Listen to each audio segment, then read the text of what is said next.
two of my friends have told me the same story recently, and they've told me about a professor that addressed the UN on climate change, and he said a speech within the last year, and when he finished the speech, it was on climate change and Indigenous people and how Indigenous people have had a different relationship with the environment. And when he finished his speech, the whole audience rose up and applauded him and talked about how motivated they were to change things. And he let this go on for a bit, and then he addressed the audience again and told them that he had delivered the same speech word for word 10 years previously at the UN. And so I think my friends tell me this to kind of keep me going, because I work in ethics and finance, and that usually comes with people telling me that isn't that an oxymoron, especially when I talk about that I originally worked at Macquarie Bank. But I think in 10 years it has changed a lot, and I think I sort of, that professor that did that speech, and you can look at it online, is Professor Orion Lyons, and he is an Indigenous American.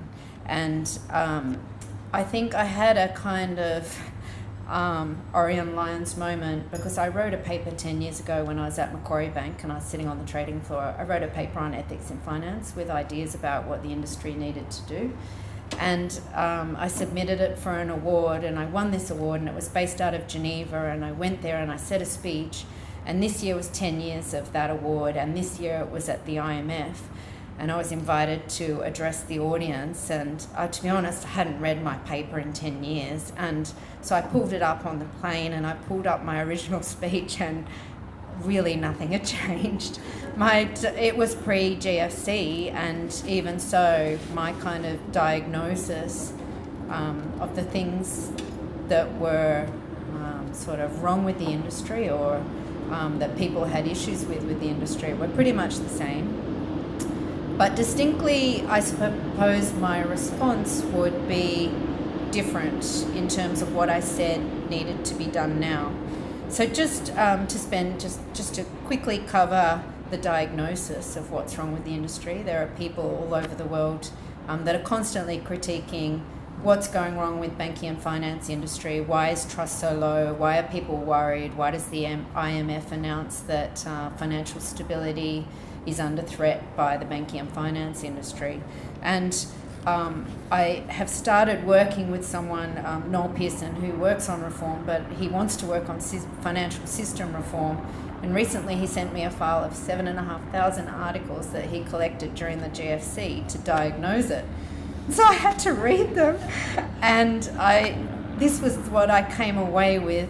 What I could glean were the key things about what people say is wrong with the finance industry, and they all fall under this theme of that we've gone for the short term, and short-termism is something that people now understand. So I think the major thing is that profit is superior, and so that if you're into theory, the theory of Milton Friedman, and I teach at university, that the purpose of business is to make profit, has reigned supreme, and it's reigned supreme in our financial system, but also in our policy response by governments.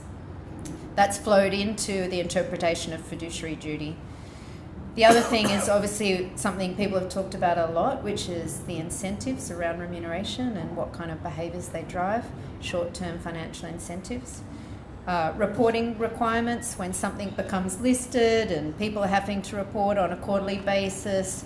And I think that's kind of well understood now, but even when I studied the Volkswagen scandal, and I was reading all the articles on it, something I really noticed, that there was a point where Volkswagen could have invested in the technology that would have allowed them to produce the car they said they were producing.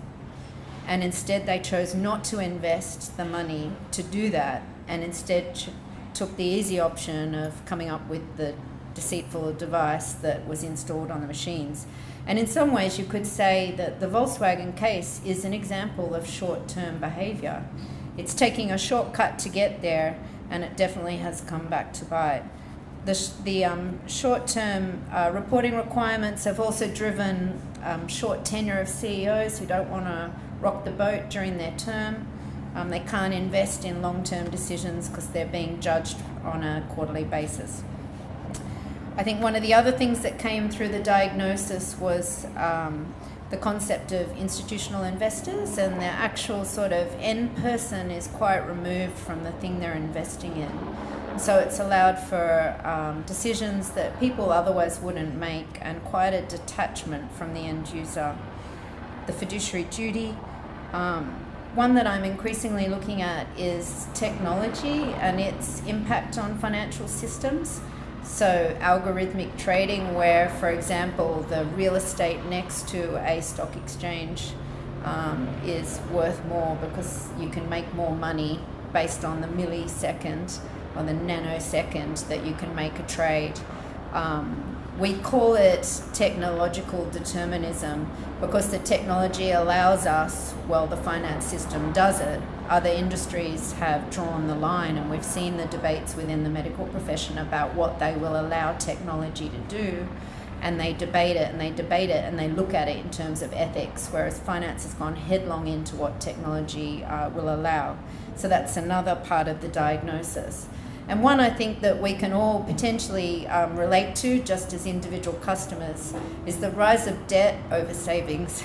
Savings has become like something that hardly anyone does. I mean, organisations are actually encouraged almost not to save, and individuals are potentially encouraged into debt. So that's the diagnosis. There's many PhDs, many Nobel Prizes based on looking at the diagnosis of what's wrong in the industry, and there's, you know, general consensus that they're the problems.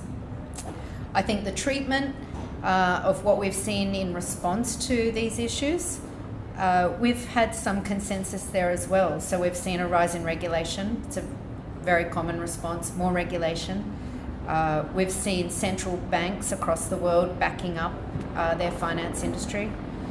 We've seen Senate inquiries like we've had here, where individuals and organisations have to come and front up to the inquiry and explain what's happened.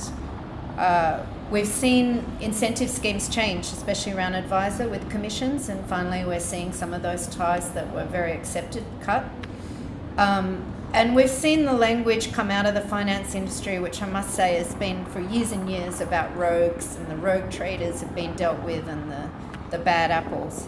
So I think that's the way we've treated this problem. But the good bit, and the bit where it's different to experience, the experience of the Native American that spoke at the UN, is we're seeing the concurrent rise of discussion around ethics in finance and culture. And so repeatedly, recently, I've seen regulators talking about culture, and it's the culture of the organisations, it's the culture of the industry that matters, and that is what needs to be addressed. So just to move to kind of my area, to look through an ethical lens about what the treatment might be for the diagnosis, I would put forward two things. The first is individual accountability, and the second is value alignment. So on individual accountability, we're really talking about holding the individuals, because at the end of the day the industry is made up of people, individual decision makers, holding them accountable for the decisions they make. And we've actually seen very little repercussions at the individual level from the global financial crisis, considering how many millions and billions of dollars were lost. Very little jail time, very little fines incurred at the individual level. And of course, regulation, I actually, despite being a lawyer, I don't think it's the ultimate. I think it sets a baseline. But individual accountability in terms of peer standard, and if anyone has a teenager or a child will know that that's a very strong motivator, is actually the ultimate. And that's the Banking and Finance Oath initiative I'm involved in, is about setting that standard for individuals where they say, this is what I agree to, how I agree to behave when I work in this industry, and this is what you can expect from me when you are a client of mine. And I think that's an important part of the industry that hasn't necessarily existed at a cohesive level, not like it has in law or in medicine. So in law you get admitted to practice and you are in the High Court and you you swear to an oath, and it's the same with Hippocratic Oath for bankers. It's embedded for the medical profession. It's embedded in what they do, and perhaps that's one aspect that I think can be a positive response for the finance industry. And the other is value alignment. So there was a period where organisations started espousing their values, and it's very common now to have them in your annual report or in your brochures when you send them out. But I think the thing that we haven't looked for is alignment between the espoused values and the actual investment decisions, or the actual people that work for an organisation. And so an example of, I think, a really positive initiative around value alignment is another organisation I'm involved with called Tobacco Free Portfolios, which is working with the Australian superannuation industry to ensure they're not invested in tobacco stock. So as Australians well know, tobacco is a product that kills people, and our government have responded to that, our education system has responded to that, and our legislation has responded to that. And yet most Australians are invested in tobacco through their superannuation funds, through the default option. And so with a radiation oncologist that found out that her own health fund was invested in tobacco stock, she's gone around and spoken to superannuation funds. And we've had 32 superannuation funds in Australia divest from tobacco stock. And so I think it's a good case study because it represents not only an ethical and a kind of moral decision, but it also represents an expanded view of what fiduciary duty is. And so we've had over 300 directors and trustees in Australia exercise their fiduciary duty to make that decision. They've said that their interpretation of the best interests of their members includes looking at the long-term investment and whether tobacco is a good long-term investment. And with rising legislation and the litigation against tobacco, you can't actually say it's a good long-term investment. So I think there are two case studies of things that are happening in terms of ethical initiatives that address some of the concerns that regulators are asking for.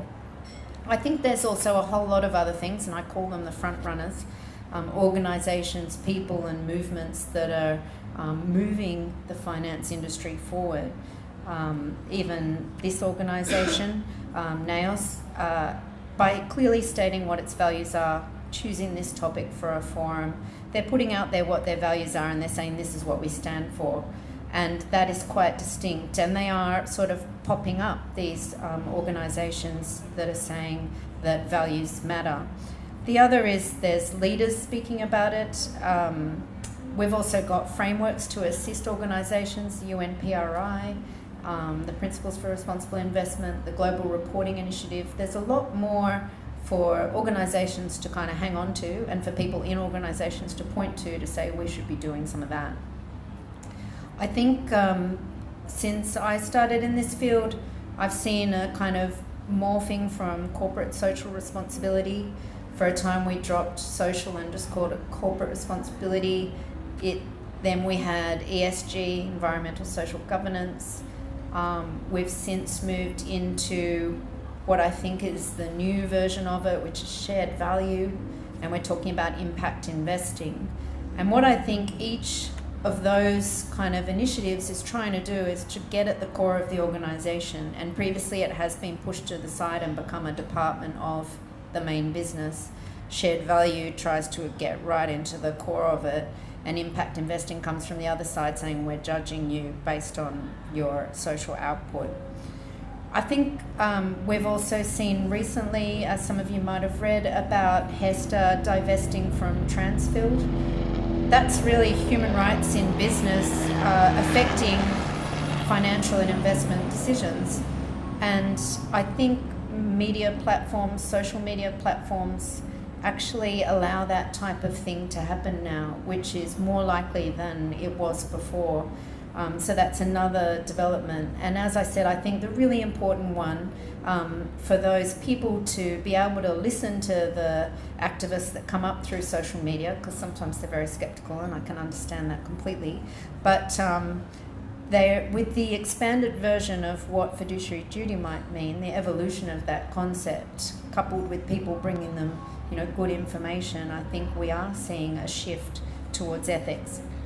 So just in conclusion, so that we don't have an Professor Orion Leon moment where nothing happens and I'm saying the same thing in 10 years' time, I think there are things that we can even do on an individual level. And so I just have 3 things. The first is to align your own values.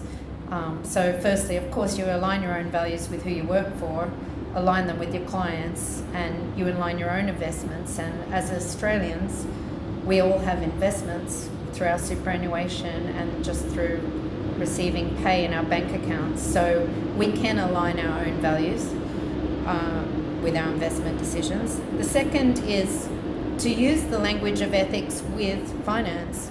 So you can talk about human rights, you can ask the questions about human rights, you can talk about ethics, you can question fiduciary duty at the same time as talking about profits, as talking about maximisation and optimisation, so that the languages don't need to be completely separate.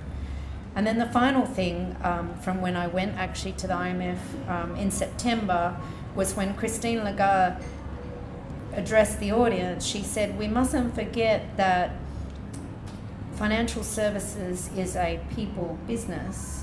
And I think sometimes we think we're about the numbers or about the spreadsheets, but at the end of the day, it is a people business. And the healthcare industry calls itself that, healthcare, and a lot of the time we call ourselves wealth management rather than wealth care. And so I think we should never forget, even for the long or the short term, that we're in the business of people.